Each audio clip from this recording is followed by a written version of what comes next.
Today we have Flork of Cows and then Tin Lamb. Flork of Cows is known for its usage of MS Paint drawn webcomics with sock puppets. And Tin Lamb, you're best known as an illustrator for your independent graphic novel series. I believe it's gonna give you like butcher the name. It's Kamen America. It's published by Iconic Comics. And so we're gonna just jump right in and go into some questions.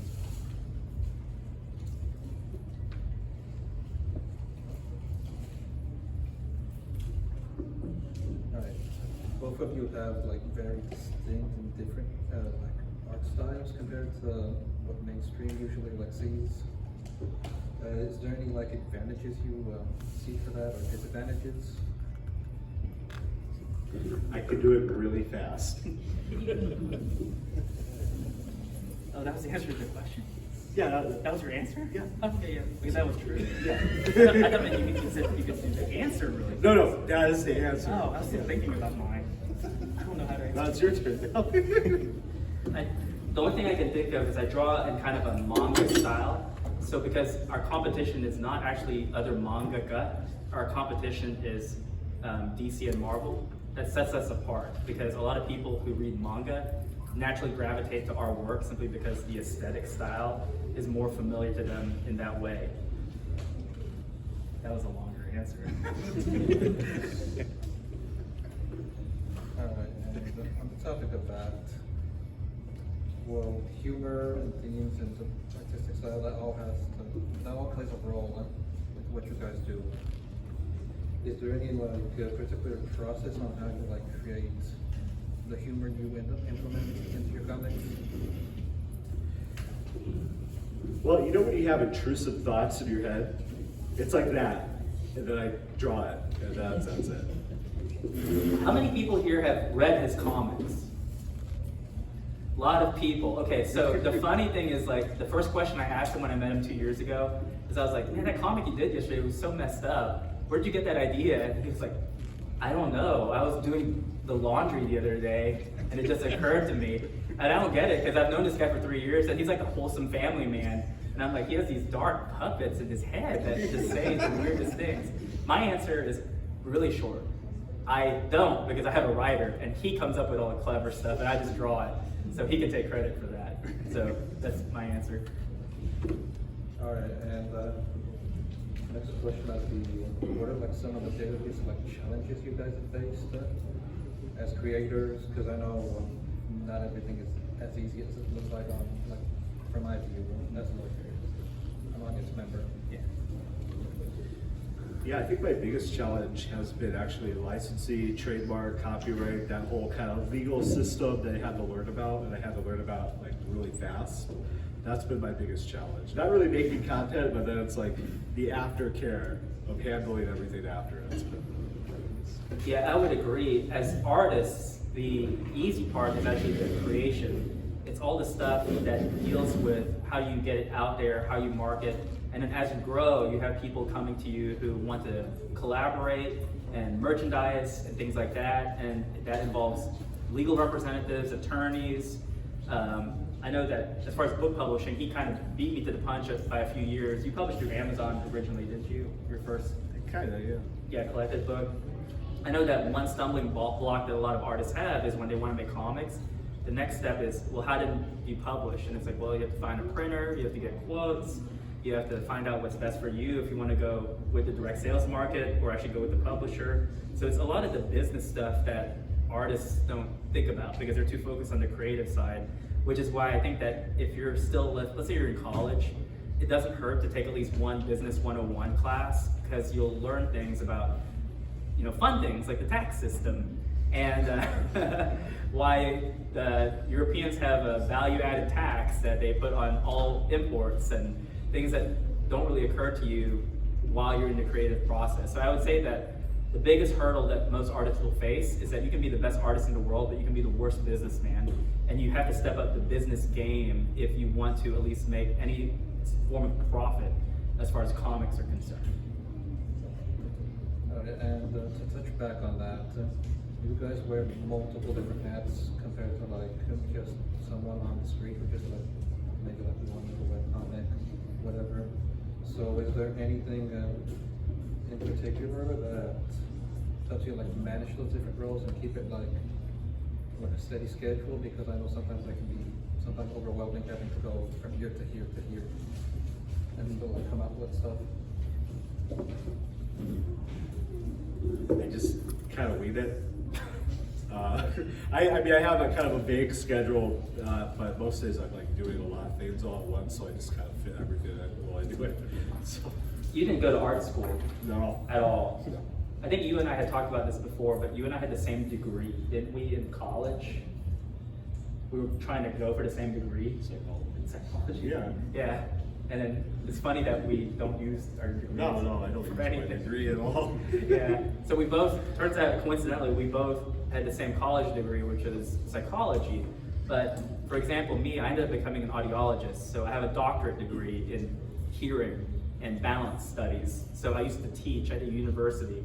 And then after that, I went into the VA and then private practice and then back into academia. But the thing about that, about wearing different hats, is that when I was in high school, one of my English teachers always said that the goal that every person should have is you want to be what's called a Renaissance man. And what does that mean? Renaissance man is that you're not good at one thing. You're good at a bunch of little things. And a lot of people who are in persuasion science, they'll tell you that it's called the talent stack, and that what you want to do as you get older is, you know how like when you're playing a video game and you help a farmer, I don't know, herd all his cows, and it's like achievement unlocked, you're a goat herder or whatever it might be. Your life should be a constant stream of achievement unlocked, achievement unlocked. So even doing something, for example, I'm not a handyman, but where I live, there's a lot of power outages, and so I had to learn, how do I open my garage door when the power goes out? Well, guess what? There's this thing called YouTube, and there's a friendly guy in like Delhi who was like, hey, I'll teach you how to open your garage door without your power. And it's like, oh, well, you pull a little string, you pull it down, you go over, you pop it up, make sure that it's not plugged in. And it's like, oh, achievement unlocked. I don't have to watch that YouTube video anymore because I know how to do it. So what you should do is you should always be learning. As far as an artist who wants to actually make a living off of doing it, or at least making some income, just teach yourself a lot of these basic things. And if you're driving in the car and you want to learn about the fun world of the tax system and how American taxes work, or how individual corporations work, put on a 6-minute podcast on your commute and just listen to how you do it. And you'd be shocked how much information you would glean off of it. I mean, it wasn't easy even for us. Like just us getting started and having to navigate through that required a lot of question and answer, a lot of research. Right, and so that's what I would recommend is if you want to wear many different hats, just teach yourself, be a self-taught, an autodidact, and the more you teach yourself, you would be amazed, because then you'll be able to pass that information to other people, and as you teach, you learn how to grow too. I don't know if I can mention. Is it dirty? Yeah. Oh, yeah. We'll go with the second. Maybe third. My favorite thing to work on is I actually like collaborating and working with him on comic strips. For example, we teamed up, sounds bad, we had a 3-way crossover with him, me, and Merryweather Comics. And so those of you who might not know Merryweather Comics, he's the largest online webcomics producer in the world. I mean, bar none. He's a millionaire. He makes a lot of money off of his various comic strips that he does. And it just turns out that we all had mutual connections, and so we were able to team up. We used his character, Florida Girl, we used the Flork IP, and then we used Kamen America and did that. And the reason they're my favorite things to do is because they're rare. And part of it is because, as we mentioned, working with artists, their creativity is good, but their business sense isn't good. And so we can never cross that final hurdle of, are we all in agreement with how this works? And so, for example, with the Merryweather crossover, none of us got paid. Why? Because it was like, this will be fun. Let's just do it and put it out there and give people something that they want for one day where they can all talk and be like, holy cow, they did a 3-way crossover and it's funny. And that was it. And the way we agreed to it is it's individual, it's all shared, which means if Merriweather wants to put it in a future comic that he can sell, he can do that. If Flork wants to put it with whatever he decides to sell, he can do that. And then if we want to put it with whatever we do, we can do that too. But an amicable agreement where we're all working harmoniously and in sync with each other is completely rare in the world of art. A lot of American artists, very cutthroat, they want something out of it. So being able to collaborate in a very peaceful manner is a rare gem. And so when you can find that moment, for me, that's what matters the most. Have you thought about the non-dirty thing? Well, I had to go down the list like 5 items, but I think my favorite thing that I've been working on is my VTuber agency that I started up. It's been a lot of fun. That's it. Yeah. If you guys, what'd you say? Hag love. Hag love! Yeah, you get it. So if you guys go down to Hall A, there's a live VTuber experience. And so what you can do is you can actually talk to a lot of his VTubers all across the world, and they're streaming live, and they'll take free photos with them. So you'll be able to talk to, where's someone who lives like pretty far?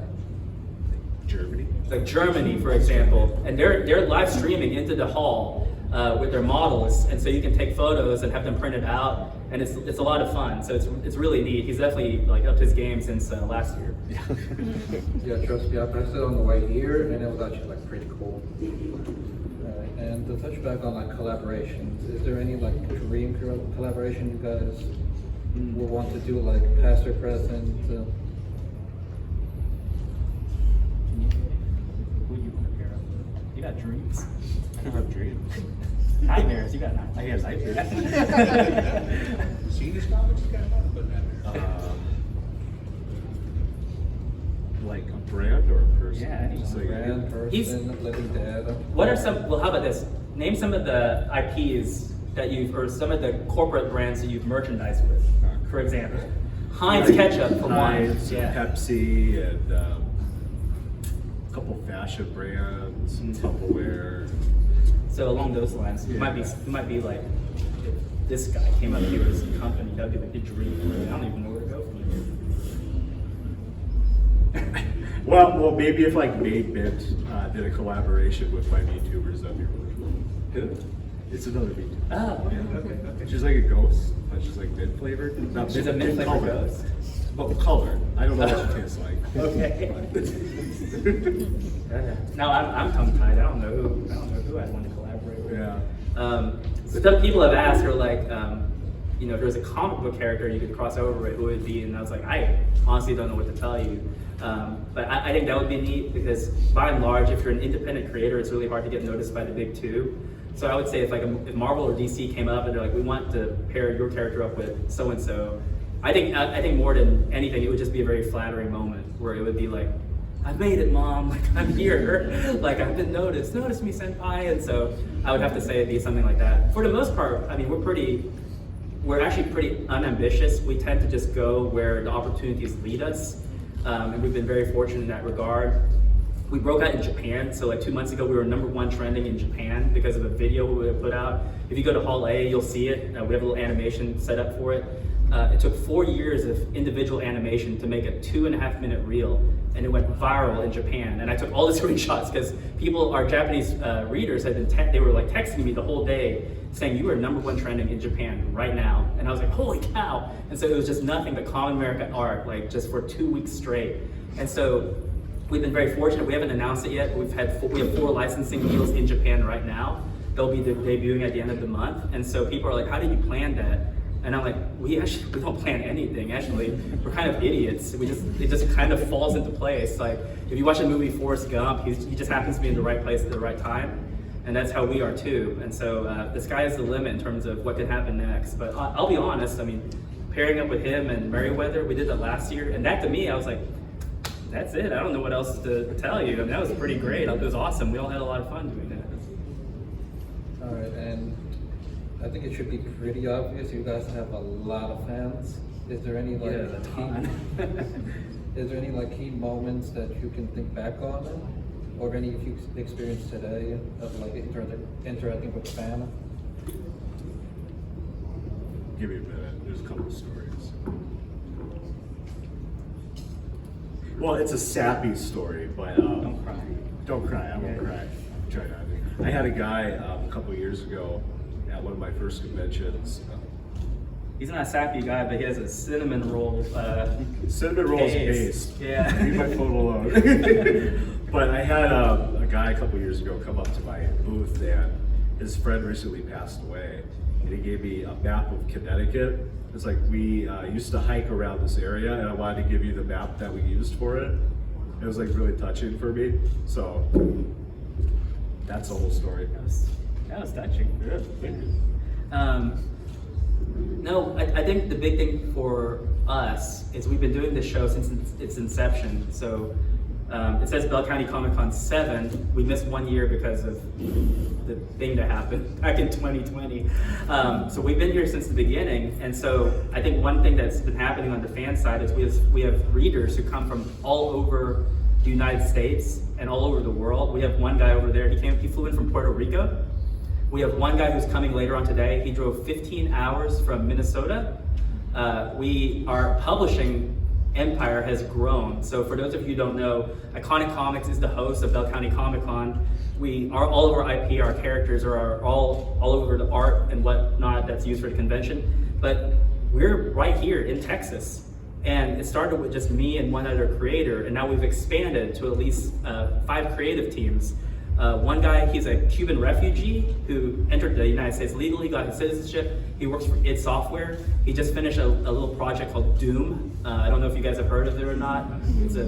I don't know, no one knows what Doom is. But anyway, he's not here today because he has a birthday party, and next week he's gonna be at QuakeCon with id Software to do that. And then we have Sven, who flew in from the Netherlands. And so I had to pick him up from DFW 2 days ago. And we've had people, one guy is driving in from Rhode Island, another guy who we just met, he came from South Dakota. And so that's humbling, especially if you're from here, from Texas. My wife and I lived here for 6 years. She was a surgery resident at Scott and White. And I remember talking to the owner, and I was like, what made you decide to do Bell County Comic Con? And he said, we have a community and we're a tight-knit group. Everyone in Central Texas, it's like the whole place is your home. You all know each other. Whenever anyone needs anything, the whole town gets together to help out. And he said that he wanted to do something for the community. And so that's what created Bell County Comic Con. So it started from a very intimate thing for him. And to know that there's all these people coming in from not only the United States, but from all over the world, that's humbling. And it's humbling in a way that it's like, as a creator, you're like, I just draw pictures. I mean, I honestly don't know how to process that. So I think that that's part of the interaction that's neat. It's neat to get guys like Flork coming in, because I remember 2 years ago, I was like, I know this is a crazy question, you and I barely know each other, but you wanna come to our convention? And he was like, I've never done a Comic-Con before. And I was like, no, it's this little Comic-Con in Texas. I think you'd have fun, and here he is 3 years straight. So just looking back and seeing how far we've come. Again, we're not ambitious people. We kind of just go with the flow and see where opportunity leads us and open every door that comes our way. That's been interesting. And then as far as like our overseas fans in Japan, for example, like again, all that fan art that was come in, that was neat. But like his name's Akiman. He is a Street Fighter artist. So he did all of the character concept artwork for Street Fighter, for like Street Fighter 2, Street Fighter Alpha, Street Fighter 3, and for him to talk about our property and be like, what is this? This is really neat. He's like, America, you can do it. Good for you. Like, you actually put something out that's like really interesting.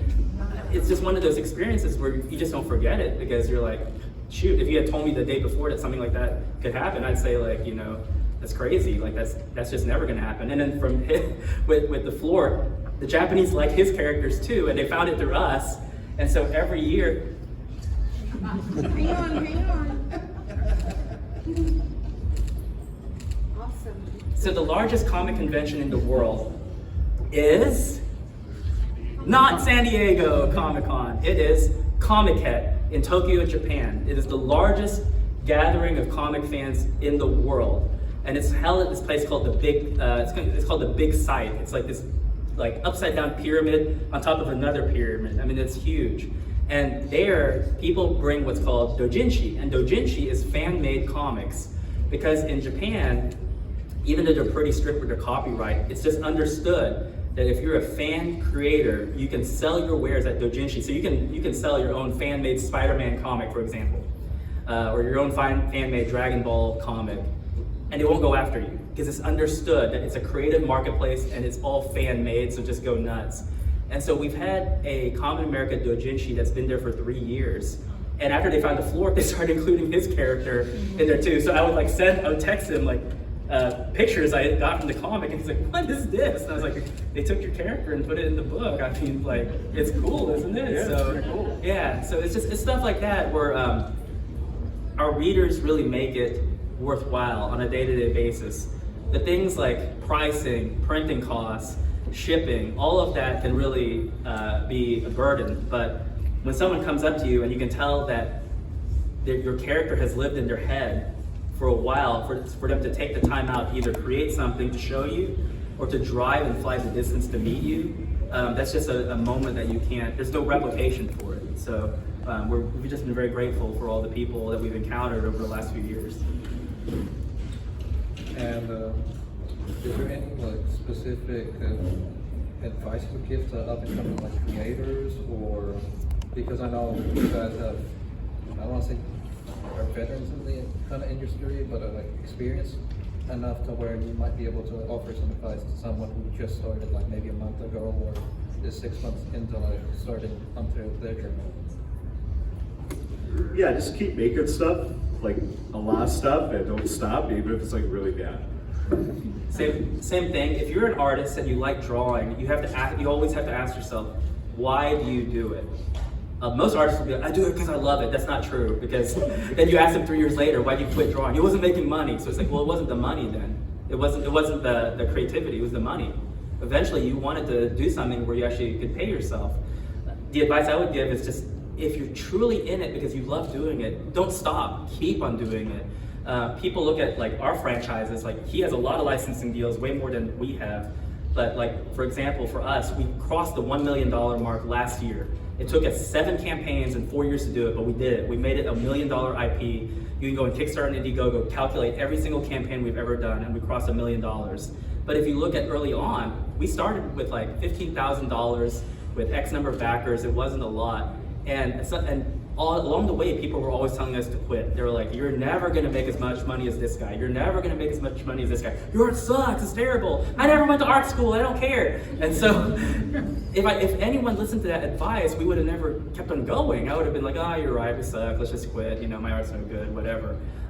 Know your own strengths and weaknesses. I know my art's not the greatest because I never went to art school, so that you know, I just shrug it off. People are like, she looks cross-eyed. I'm like, oh yeah, she does look cross-eyed. Oh well, you know, I'll just do better next time. You just ask yourself why you do what you do, and if, at the heart of it, if it's because you're passionate about it, you're not going to care. You're going to keep on doing it, and eventually someone will find it, and hopefully they'll recognize the same passion that you do.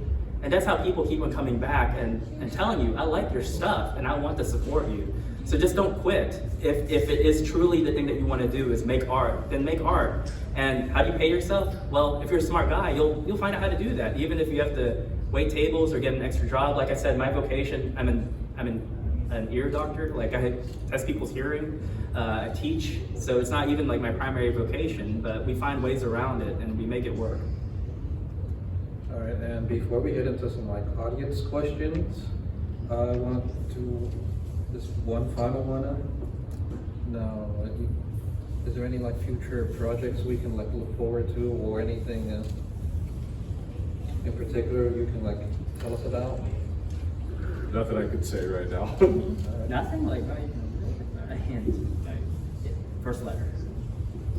H. Hags! You're like, gosh darn it, that was it. That was it. The only thing I can mention is, like I said, we have 4 licensing deals right now in Japan. The first one will debut later this month, sometime in August. The next 3 will debut all through the fall up until January of next year, and they're pretty big. And so I can't talk about them because I signed NDAs. I'd say as far as the webcomic front is concerned, if you all got this, which a lot of you should have, they're offering them for free downstairs. Typically the first 10,000 guests will get the brochure, which has all of the artists, including Flork of Cows in it. You can get free autographs, so stop by Iconic Comics and the Sox Agency booth, and we'll be more than happy to sign anything that you have. But for our followers for Kamen America, they've been wondering what the next project is, and we promised them that we would debut it in here. So our next project is actually going to be called Carly's America, which is the prequel to what we're working on with Kamen America. And it's going to be a slice of life high school story that actually goes into American culture and history, as well as Japanese culture and history, because our YouTube channel, we just crossed 20,000 subscribers in less than a month. And the one thing that they said is they said that they like our book because they feel like it's a bridge between America and Japan. And because my writer speaks and writes Japanese, he knows a lot about their culture and customs. And they said that the one thing they want to see more of is they want to see more of that. Like they want to know what it is that is different than the America they see on television and hear on the news versus the America that we knew and grew up with. And so having lived here in the great state of Texas for 6 years and meeting some really nice people, I feel like I've learned a lot from like a part of American culture that not many people know about. So we're going to bring some of that fun and that gung-ho spirit into what we have coming up next. And that should be coming out later this fall once our current project, Kamen Academy, ends. So that'll be our next grand project that we have working on. Okay, and does anyone have any questions for them? Way in the back. So in my school we have this UAL film, and I'm right now working on it. And I'm finding myself a little bored, kind of working on the same thing over this entire year. How do you get out of this kind of boredom from working on something to keep feeling motivated? How do you beat boredom when you have like a monotonous project that you're working on? Oh, I just keep doing it anyway. I would agree with that. I mean, you have to ask yourself, like, what is it that makes it boring? And then you think outside of that, or you tweak it, you modify it in a way where it's not boring. When I was in college, for example, I used to, my job back then when they had VHS tapes, ancient. One of my first jobs was I had to print labels out and put them on the VHS things. And I was like going crazy because I was like, I can't just keep on doing this for 2 more years of my college life. But what I did was at the time, there was this thing called a podcast that just came out. And so I was like, well, one thing I could do to not make it boring is educate myself. So I started listening to podcasts while I was doing monotonous work. Or there was one day when there was nothing new on, and so I asked my boss, I said, hey, we've been using white labels. Can we use colored labels? And she was like, yeah, and I was like, it's just made my day. And so for at least a few days there, I was like, oh, yellow, blue, red, green, turquoise, fuchsia, magenta. Like, I'm having the time of my life doing this. So there's that old saying where it's like, only boring people find things boring. And what that phrase means is that if you think of something as boring, it will always be boring until you twist it in a way where you can make it fun or exciting, or until you can get out of whatever it is that you're doing. So that's what I would just suggest. Any other questions? Don't be shy. Oh, there we go. This one's for Flork. Okay. Gore, why? Buddy. All right, fair. Okay.